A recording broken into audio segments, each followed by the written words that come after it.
Good afternoon, everyone. That's just the right side of the table. So, good afternoon to the left side of the table. Because I believe, we need to be inclusive. But I heard Vashi after lunch saying that she had the most difficult time slot.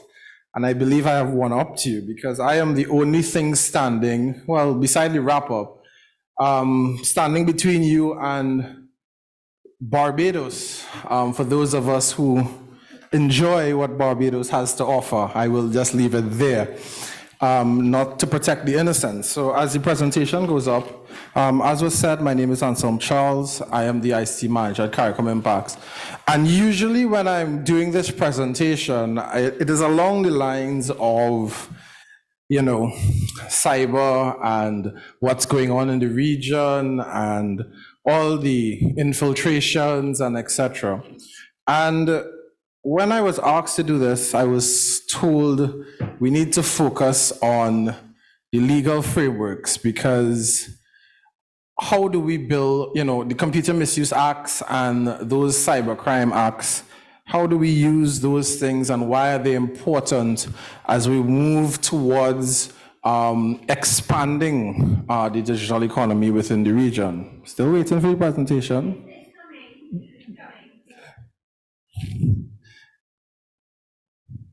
I'm told I can't finish. Does this count against my time? I'm curious. I need to stop.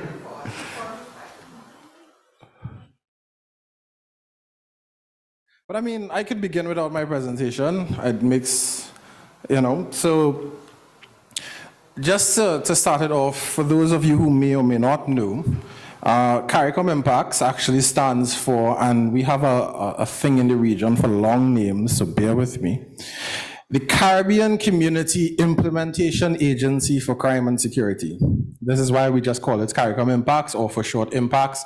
It was established in 2006 out of a heads of government meeting, which coincidentally there's one this week in the Bahamas. And our mandate is basically the crime and security agenda within the region. So we focus on intelligence, support to our member states. We have 15 member states and 5 associate states. So we support them in intelligence operations, border security operations, and of 2017, cybersecurity and cybercrime was added to that list. We are a triad agency, meaning that we have a head office or HQ. It's based in Trinidad and Tobago. And then we have 2 sub-agencies, one specifically for intelligence, which is the Regional Intelligence Fusion Center, and the other one being the one here in Barbados, which is a Joint Regional Communication Center. The one in Trinidad and Tobago, RIFC, is responsible for intelligence, and the one in Barbados here, we do border services out of it. And here is my presentation. So we skip that, we talk about that. Let's talk about the digital economy. One of the presenters earlier stated that there wasn't a specific definition for digital economy, which is true, just like cyber. There is no specific definition, but I've condensed it down for the purposes of this presentation to refer to the use of information technology to create or adapt, market or consume goods and services. Simplistic, one sentence. And I think that covers what the digital economy is. And there are some benefits to a digital economy. You have infrastructure, you have e-business, you have e-commerce. But there is one thing that if you don't have, none of this will work. And anybody could tell me what that is. One key entity, what that is. Don't make me call names. I know a lot of you in the room.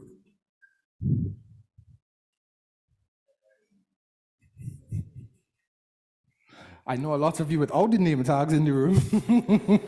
So one thing, anybody want to take a shot at it? What's that, sorry? Telecom. People. Who said it? People. right? Somebody said it. So people, if we don't have people, then we can have all the legislation we to cover, we can have all the infrastructure, we can have, you know, these wonderful platforms and, you know, trade and all these things. But if we don't have people, then it's all for naught. But more importantly, we have the people, but the people have to trust the platform. They have to trust it. And as a ICT professional, and I'm sure some of you share the same sentiments, people are always very skeptical because, quite frankly, Netflix is a thing and they portray us in very bad light. I've never seen a movie where the ICT person isn't doing something nefarious. Right? It started off Jurassic Park. They had this big park with dinosaurs and one IT person, and then it went downhill from there. Right? So, and it reflects globally. Right? So we're going to focus on the light green line, and this is the Edelman Trust Barometer. And they did a survey, and they asked a simple question, you know, do you have trust in the ICT sector? Right? They did it both globally and in the US. And it started off at 77%, right? And it ended up at 68%. That's globally. But even worse is where the US populace started, and, you know, 78%, and it's all the way below 58%, which tells you this graph should be the other way around, because with COVID and, you know, the move to this whole digital, we should be trusting the system more. But why aren't we trusting the system? Why do we inherently think that the system is out to get us, right? And it's very simple, right? I like to break things down very simply. We just need three things. Right? One, legislation is what we're going to cover today. So we're going to into a little more detail in that. You have two, you have accountability, which comes with legislation, but it basically tells the people, listen, if it goes wrong, and it usually will at some point, nobody is perfect, who do we hold accountable? What redress do we have? Right? And of course, you build that into legislation. And then you have sensitization. You educate the people, right? And when educating, you have to understand that not everyone is at the same level. So you then need to craft your education campaigns or your sensitization campaigns to ensure that you reach each and every demographic, because you can't just say that these digital services and this, by extension, this entire economy is only for a specific age group, 18 to 24, just pulling something out of my head. Because you would have those that are younger than that age group, and you have those that are older than in that age group, and you want to be able to reach those individuals. So, as I said before this presentation, we're more focusing on legislation, because without legislation, we can't really build that trust, because we can't regulate, we can't do anything without the legislation. It's just a free-for-all. So the simplistic question is, why legislation? And why do we need legislation? And I'm focusing here on cybercrime, because cybercrime legislation is, and I just want to make it known that this is not necessarily one particular piece of legislation. This could be a number of pieces of legislation that allows you to detect and prosecute cybercrime, which is usually the crime that comes out of any digital sphere or environment. So we have, of course, the borderless nature of cybercrime. As was mentioned many times today, and I'll just re-emphasize, most of the products and services within the region do not exist in one geographic location. So we need some sort of legislation to be able to police that borderless space, which is at some points the wild, wild west, to ensure that we create the notion that, listen, this is a secure space to our people. Remember, we're dealing with people, right? We have, of course, anonymity. You don't know who's on the other side of your computer screen. It may be no one. It may be an algorithm. It may be another computer. You don't know. So you need to ensure that that's also incorporated. Again, key area, you need to build trust. People are more going to be engaging with something digital if they know that there are safeguards behind it. And we want to increase participation, because when we increase participation, we then expand. And the only way to do that is the people need to trust us. And the only way to build that trust is to ensure and tell the people, listen, there is this new thing that we're pushing, these digital services, but these are the restrictions, these are the safeguards. And if it does go wrong, these are the, this is what is going to happen. We're going to prosecute, we're going to investigate, we're going to compensate. This is where your compensation is going to come from. This is what your compensation is going to be, and so forth and so forth. The last one here, and the second to last one, and to enhance cyber resilience and enhance DIP. DIP is simply detection, investigation, and prosecution. Because we tend to forget that piece of the legislation, because we also need to give our national enforcement, whatever that enforcement looks like, the tools and teeth needed to help detect, investigate, and prosecute.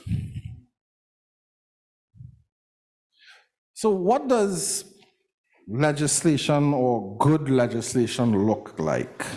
And I will make the notion now that, one, I am not a lawyer, right? But, and two, this may not be specific to everyone's application. This is general. Because with cyber is specific to an operating area. So while we do push for some sort of model legislation, there are times where where that harmonized legislation may have to be tweaked to specific situations that may be happening within a specific country. So the first thing we want to look at is what I have labeled as the 3 C's. Anybody want to take a stab at what the 3 C's are?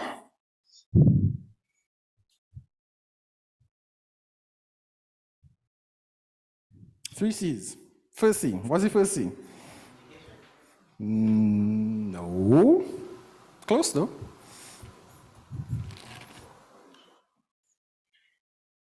Not as close. So the first C, the 3 C's deals with computers. So it's the 3 C's are basically where the computer is an accessory to a crime, where the computer is used as a weapon, and where the computer is a proxy to attack something else that's connected to that computer. Those are the 3 C's, right? The second one is you want to ensure that you have some provision for crimes against people, right? And what do I mean by crimes against people? I mean things like cyber stalking, online grooming, identity theft, human trafficking, financial fraud, and the list could go on and on and on and on, right? So it's crimes where the specific targets are people, but through a networked device. So the next part is crimes against property. So you have things like cyber vandalism. I had a little tight tongue, apologies. Cyber vandalism, yes, right?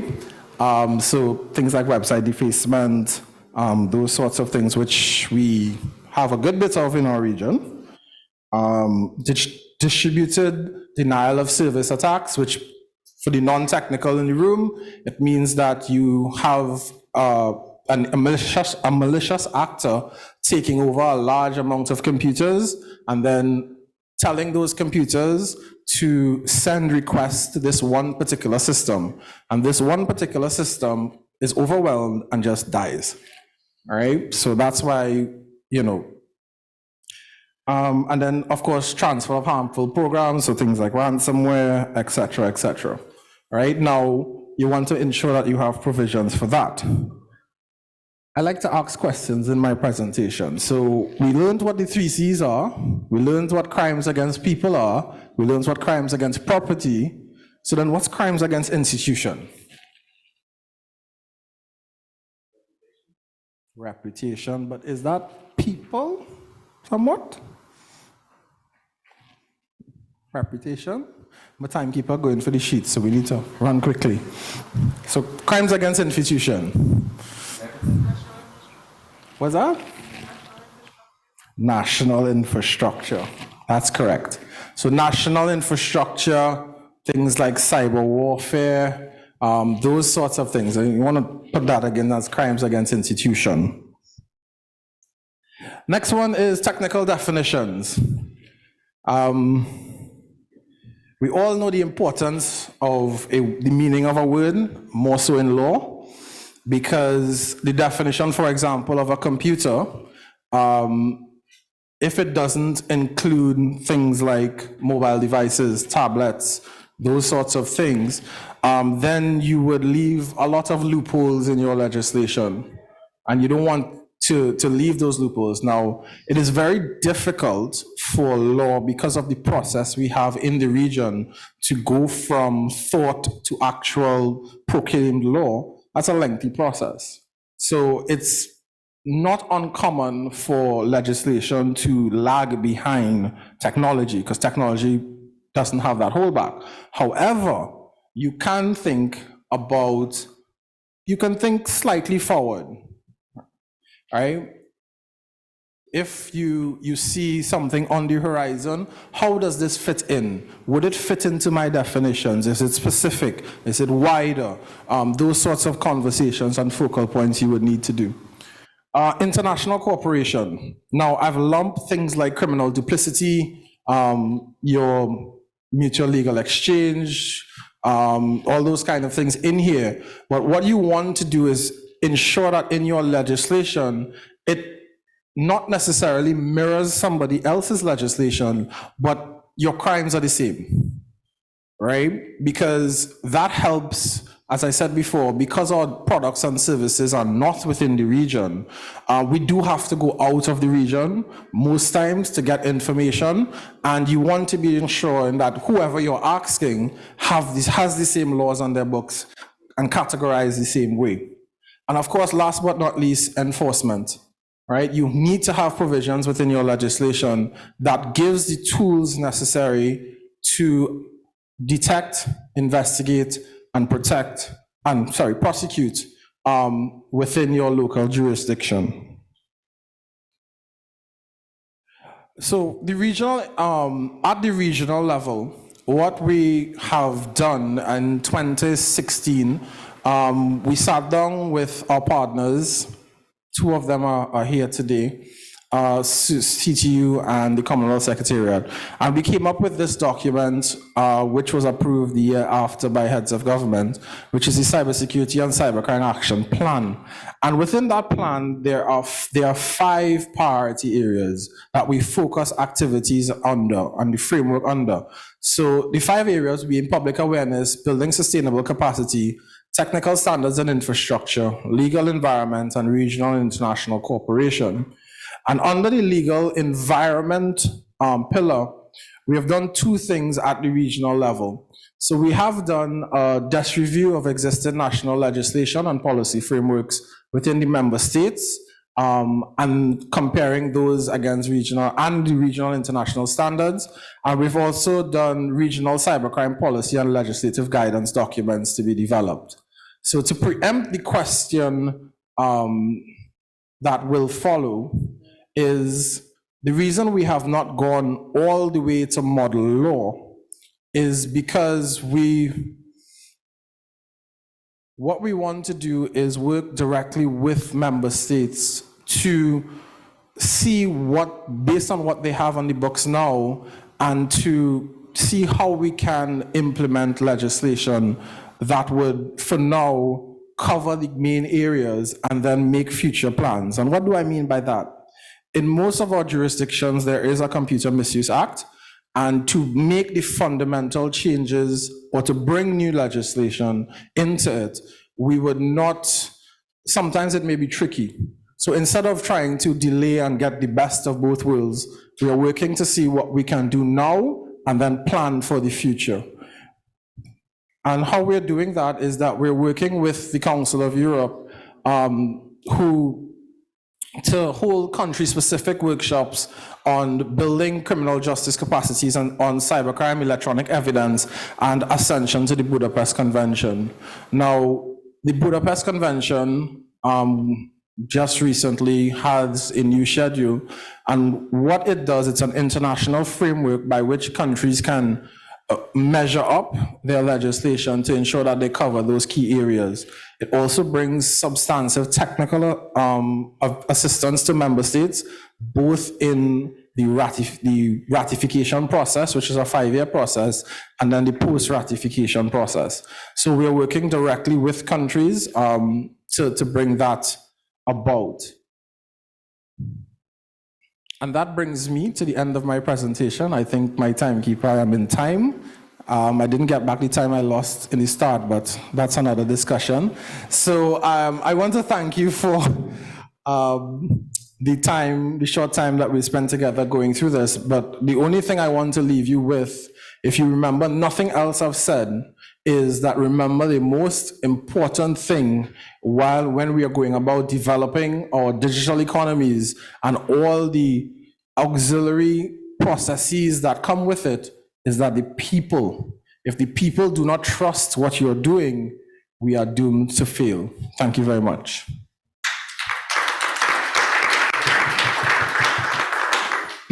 Thank you very, very much in outlining that we are the cause of our own destruction. So on that note, I do see across the room that we have a few hands up. If I can start with the Secretary General and I can go across the room. I'm sure, thankfully, we now all have time to field the questions and close off on time today. Yes, thank you very much, Anselm, for keeping us on track. And thanks for the very good presentation. CTU works closely with CARICOM IMPACS because we, of course, as he's rightfully said, the cybersecurity, if there's no trust and confidence, then people aren't actually going to use the systems. IMPACS, which you didn't mention, is sort of an institution coming out of the Legacy of Cricket World Cup, which we hosted successfully in the region in 2007. And it is one of the mechanisms that remain to this day that I think successfully provides for the sharing of information across border, because we understand the importance of security, beyond even cybersecurity, security of the CARICOM space. But I wanted to know if, I'm not fully aware of what legislation at the national level enables IMPACS to share that information. I know it's obviously sensitive information in criminal intelligence and so on, but how are countries able to share that information under what specific legislative frameworks? And secondly, I'll just mention on the Cybercrime Action Plan, while it is a good one, I think unfortunately, and we were involved too in developing it, is the funds really to implement that. I think is something that CARICOM heads need to look at. As with all things, we have plans, but the actual financial resources to implement it is lacking. So that's the only unfortunate thing I would say about the plan, and we welcome our development partners like the ITU and others to help us in terms of assistance in moving that plan forward. Thank you. I just want to just to respond to your two questions. I'll do the second one first. So I agree with you. The funds is always the issue, and we do have regional and international partners that do work along with us to implement activities under those priority areas. What I think is worth mentioning is that we are currently, now this plan was written in 2016, so it is a bit dated at this point, and we have started the initial process of reviewing that and then working together with, again, our partners to update the plan. So that is a work in progress. On the first question, and I didn't want to go too much into the sensitization aspect, but what allows the member states to share information through the agency is that we have a number of MOUs and MOIs and signed text or agreements between each member state and the agency that specifically dictates how we share that information, what we do with that information, and it governs our operations. So you have the intergovernmental agreement that would have established the agency that in 2006, and then subsequent to that, you have the MOUs and MOIs between the territories and the agency, as well as some of our partners that must be executed before we are able to share. And then because each member state is a sovereign state, there are additional safeguards, instructions that come under the scope of the SOPs that would determine how we share that information. So sometimes we would receive information and be told specifically what to do with that information. But we own none of the data. All our data is owned by the specific member states, and we serve those member states to basically assist in their operations, whether it be border services, intelligence, or cyber. Excellent.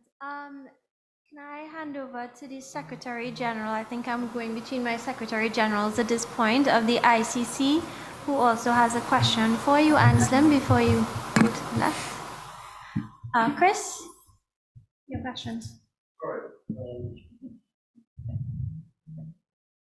Just a quick question. What do you make of, are you following the UN Cybercrime Convention? It's due to come into, due to be completed in 2024. From an industry perspective, we've got massive concerns about the scope of that convention. I'd just be really interested to know, one, if anybody's aware of it, and two, are you involved in it, or do you have any particular worries yourself? Right, so yes, we are involved in it. As I said, we support our member states, and because our member states are involved, we then provide the necessary support that they require. So we are involved with it. I think it's a little bit remiss of me to comment on it at this point. It's a conversation we could probably have over the cocktails. However, I would say that the agency's position is not one or the other, all right, at this point. It's not mutually exclusive. If you go with the Budapest Convention, it does not mean if and when the UN process finishes that you can't sign on to that as well.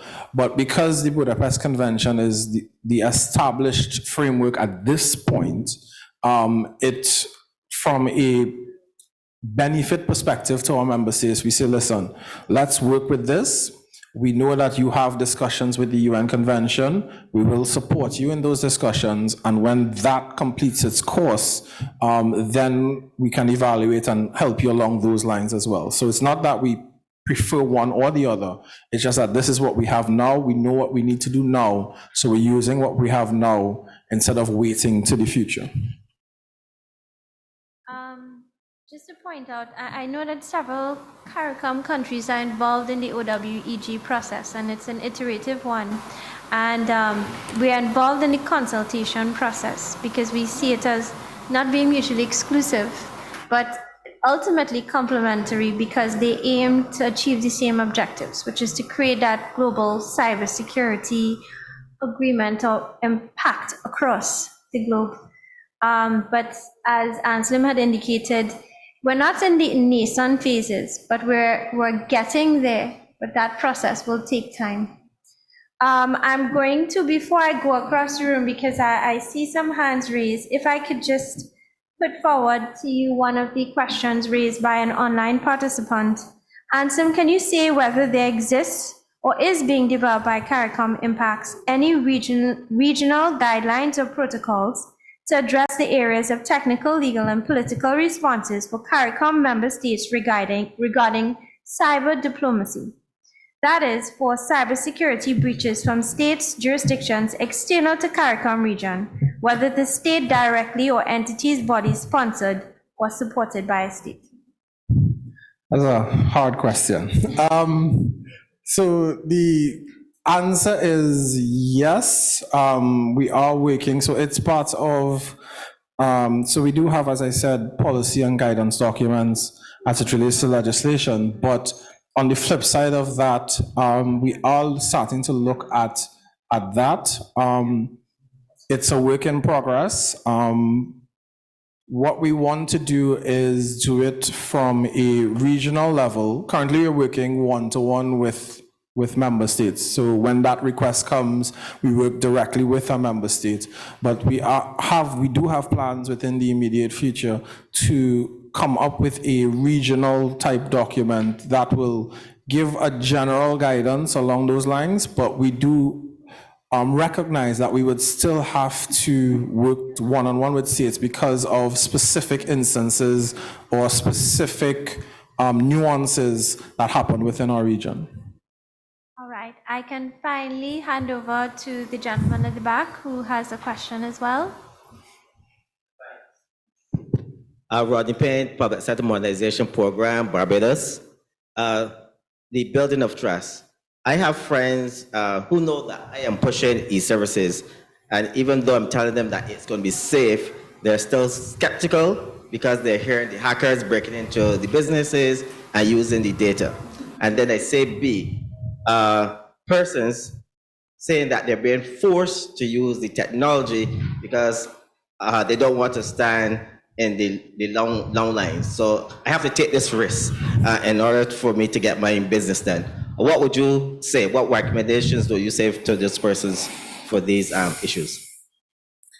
I think it goes back to the sensitization and how you sensitize. So one of the things when you're building a sensitization plan is what are the fears of the people? And then you determine how are you going to address those fears. So based on the kind of limited information on your question, I would have a conversation with them and say, okay, what are you afraid of? And then show them the safeguards that, and I'm just using Barbados, that Barbados has to alleviate those fears, be it legislation, be it security in terms of infrastructure. You can have, you can let them talk to other people who within their standings to, get their reactions to the system and then work from there. But sensitization is not just somebody coming up and say, well, the system is secure and it means instead of 10 minutes, you'll now take 2. Because for some people, time is not an issue, right? It is. I remember doing some work with a specific member state, and one of the fears that was raised by a specific demographic was, this is the only time I get to come out of my house and interact with people, when they were launching a specific payment service, right? So you have to sit down and think, okay, how can I alleviate that fear? Do I have a center where I bring these people and they could still interact, but they can use the digital platform instead of doing it from home? You need to be creative.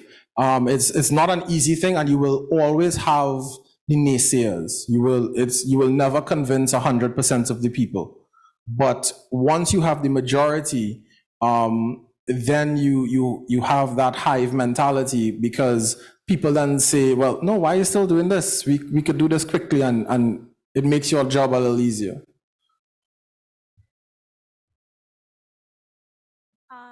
Before we move on, I'm just going to raise one question from our virtual audience.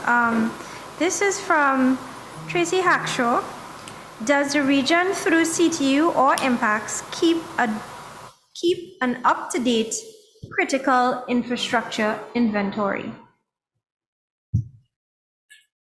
You want to take that? I think, so at a regional level, coming out of one of our projects, we have a platform that we intend to do something like that. We have a central resource, of course, adequately secured and permissioned out, and we that is one of the functions, to have this centralized resource where we can track not only critical infrastructure, but skill sets that in the event of something going wrong, to respond or assist within that sector. So, but for now, that platform should launch in a month's time, by the way. But for now, those lists are really held at the member state level. And I will say this, and I'm not throwing shade to any member state, but in some places, we need to work on defining what critical infrastructure is. There are some places that there's no definition for that, whether in principle or legislation. So we are all at different places, but we are hoping with those one-on-one country consultations to get everybody to a common base, and then we work from there. Hope that answers the question. I think it's... Thank you. I'll just say as well, because he asked about CTU. So the short answer from our perspective is no, and what you said is exactly right. My own experience working with the government of Barbados is that we had initiated a critical infrastructure identification and protection program. So let's start with identifying what is critical infrastructure, and not necessarily to keep inventory of the infrastructure, because it would be a significant, sizable database, but identify the providers of that infrastructure, whether it is the power grid or water, public health care, and so on, and then have regulations around that, governing how they are to protect their own infrastructures, how the power service providers, the telecoms providers, how are they are in fact to keep an inventory of it, do audits, and are subject to cybersecurity tests, penetration testing and that kind of thing, in order to ensure that they are adhering to the regulations. So I think we have to start with actually identifying across the board what that critical, or who are the providers of critical infrastructure, and then have regulations that govern how they are to take care of that infrastructure. Thanks. And the final question for this afternoon goes to the gentleman at the left. Hi, my name is Anselm Robinson, and I represent the Ministry of Financial Services of the Cayman Islands. Anselm, sorry, that was a very good presentation. Thank you. Now, in your presentation, you showed a slide that reflected trust and how the trust has fallen off. But I believe that some of the distrust, it actually finds its roots in the response to a lot of the legislation that has been implemented to protect the same people. And part of that, I believe, is because some of the supporting legislation is viewed as being invasive, right? Getting into people's own, privacy, etc. What are some of the tools that you would suggest that we can implement to build back that trust? Because if we look, for example, at just an extension of that graph, that really it speaks to people's lack of trust in governments when it really boils down to it. What are some of the tools that you think that can be implemented to rebuild that trust that is so necessary? Because you've mentioned it throughout your entire presentation. I think so. With any piece of legislation, especially cyber related, or any legislation where to deliver some level of security, the people have to give up something, be it privacy, be it movement, any sort of thing. One of the key things is, and it goes back to sensitization, is sitting down and basically laying bare, listen, this is what we're trying to achieve. All right. So I know in some jurisdictions, part of the drafting process is consultations. However, I think the consultations happen before you start a draft, and then you see this draft appear, and it's sometimes different to what the consultations are, and then you don't go back out and say, okay, this is what we've come up with, comment on this. And for whatever reason, that may be political, otherwise, you need to get this done by X time, etc. But it boils back down to having that conversation with people and understanding that people will make or break any system, any space, because if nobody's using it, if nobody trusts it, then it's all for naught. Yes, we can pass the legislation, but then there's a whole onslaught. So my simple thing is talk, consult, both pre-draft and the post-draft.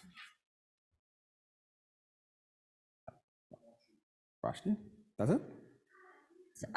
Just one final comment, Anselm, and this would come from the Ministry of the Attorney General, Trinidad and Tobago.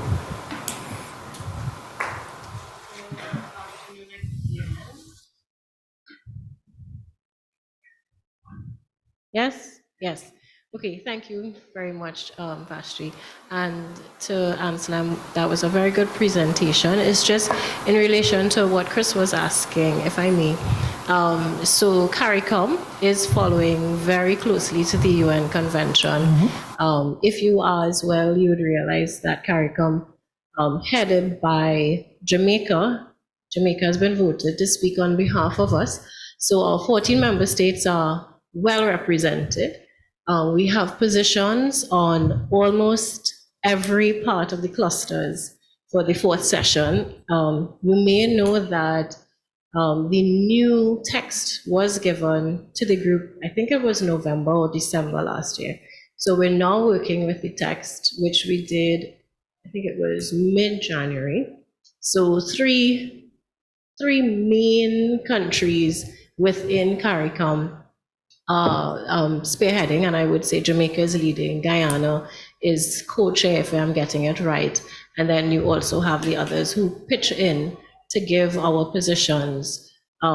So right now, if you looked at what happened in the last session, a lot of the stronger countries or bigger countries had stronger positions on like terrorism and so forth. And if it is that the UNTOC or the UNCAC actually takes care of the positions that they want to put in there, CARICOM is very open to further discussions on those items.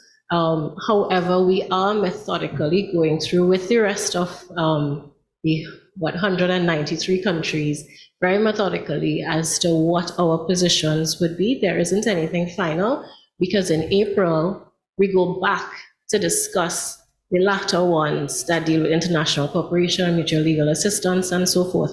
But CARICOM is very much so together with IMPACS, following and participating. I actually have a working document I have to give responses to by tonight, so that CARICOM could sit and put forward our positions before April comes up. So again, yeah, we could talk about it at the cocktail, but just to let you know, our eyes are on the convention. Thank you.